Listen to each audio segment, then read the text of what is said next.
গড়িয়া বাজার থেকে অটো করে নামতে হবে বোড়াল, আর বোড়াল হাই স্কুলের সামনে রাস্তা ধরে 1 কিলোমিটার হেঁটে পৌঁছে যাওয়া যাবে এই মন্দিরে। হাঁটতে না পারলে রিক্সাও পাওয়া যাবে। আজকে আমরা চলে এসেছি গড়িয়ার বোড়ালের শ্রী শ্রী ত্রিপুর সুন্দরী মন্দিরে। নমস্কার বন্ধুরা, প্রতিমার আরেকটি নতুন ভিডিওতে সকলকে স্বাগত জানাই।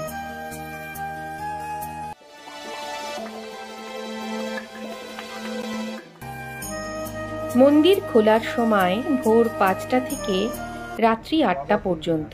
চলো এবার তোমাদের মন্দিরটা ঘুরে দেখাই। অনেকেই এখানে ঘুরে গেছো, আবার অনেকেই হয়তো আসোনি, তাই মন্দিরটা তোমাদেরকে ঘুরিয়ে দেখাচ্ছি।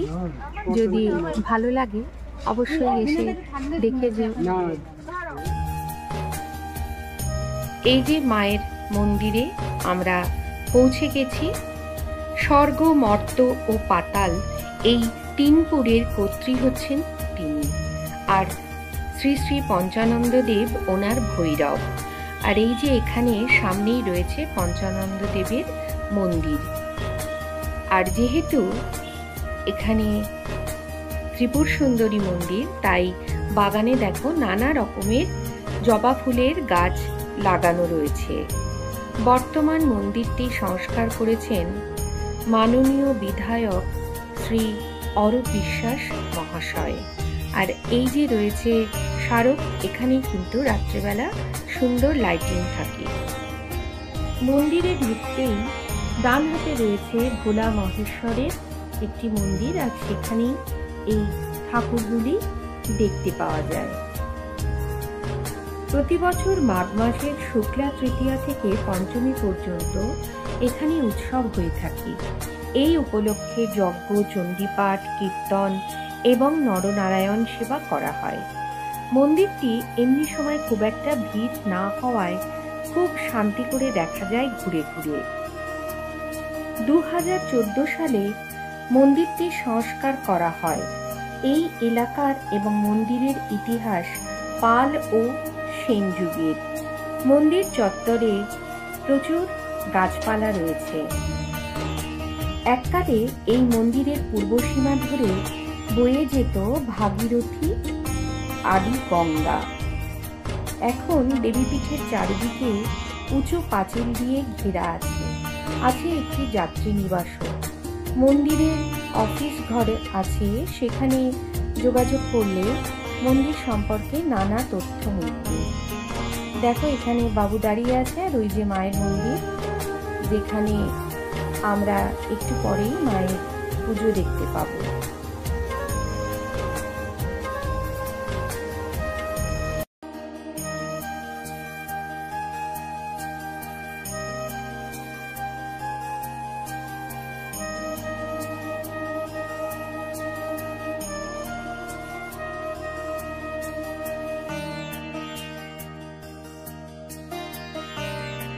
জগদীশ ঘোষের নবম পুরুষ শ্রী হীরালাল ঘোষ একটি সেবায়েত মণ্ডলী গঠন করেন।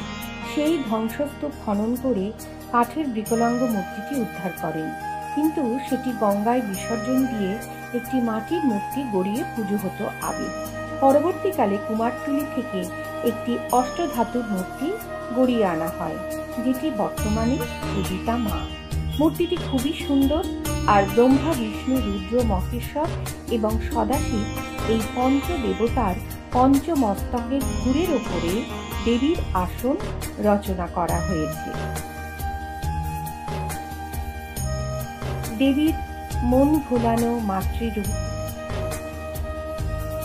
সকলকে দর্শনের সুযোগ করে দিলাম। দেখো একদম মন্দিরের মধ্যে প্রবেশ করে আমি সেদিন এই ভিডিওটা নিয়েছিলাম।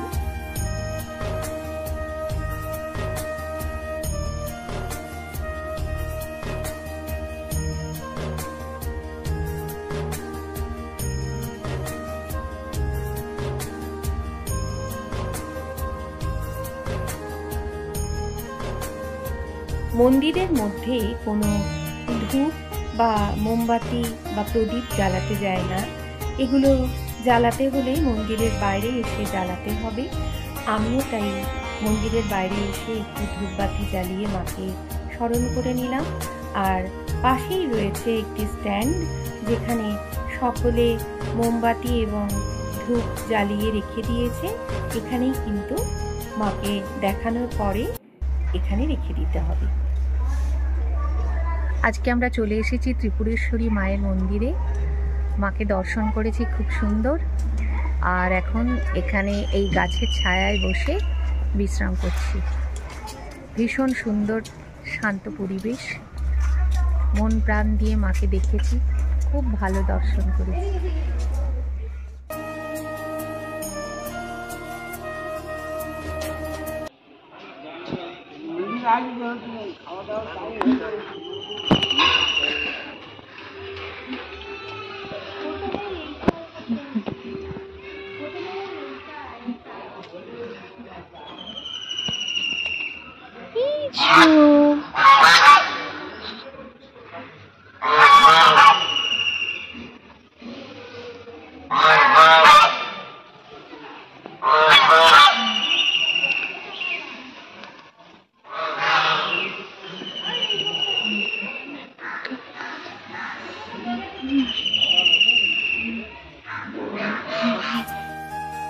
এই মন্দিরে বিবাহ, উপনয়ন, অন্নপ্রাশন, শ্রাদ্ধ শান্তি সব কিছুরই কিন্তু ব্যবস্থা আছে এবং পুরোহিতদের দ্বারা সেই সমস্ত কাজগুলিও করা হয়ে থাকে।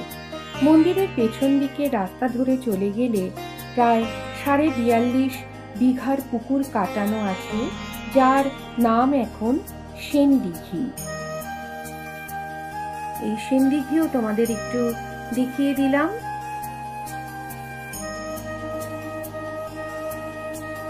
আর এখানে দুপুরবেলা মায়ের যে ভোগ দেওয়া হচ্ছে, সেই ভোগ এখন নিবেদন করা হবে। আর ভোগঘর থেকে সেই ভোগ মায়ের মন্দিরে পুরোহিত মশাই নিয়ে যাচ্ছেন।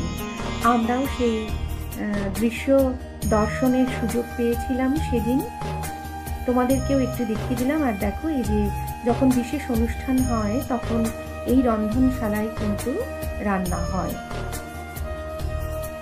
মন্দির চত্বরে টয়লেট এবং পানীয় জলের সুবন্দোবস্ত আছে।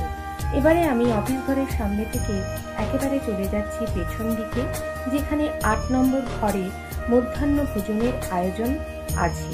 145 টাকা কুপনের বিনিময়ে এখানে প্রসাদ গ্রহণ করা যায়। আর এই যে সকলে দেখো, এখানে টেবিল চেয়ারের ব্যবস্থা আছে, সবাই মধ্যাহ্ন ভোজন করছে। আর প্রসাদে যা যা পাওয়া যায় তার মধ্যে ছিল ভাত, শুক্তো, লেবু,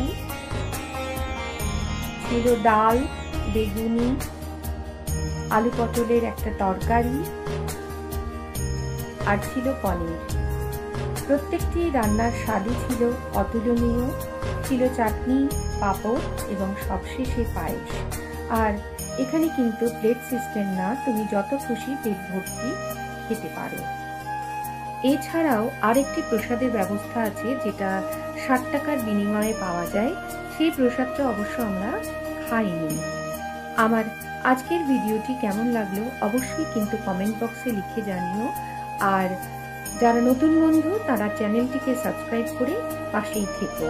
মন্দিরে যদি তুমি পুজো দিতে যাও তাহলে মন্দিরের ঢুকতেই একেবারে বাঁদিকে রয়েছে প্রসাদের দোকান, সেখান থেকে তুমি মায়ের প্রসাদ এবং অন্যান্য সামগ্রী পেয়ে যাবে। ভিডিওটি এতক্ষণ দেখার জন্য অসংখ্য ধন্যবাদ।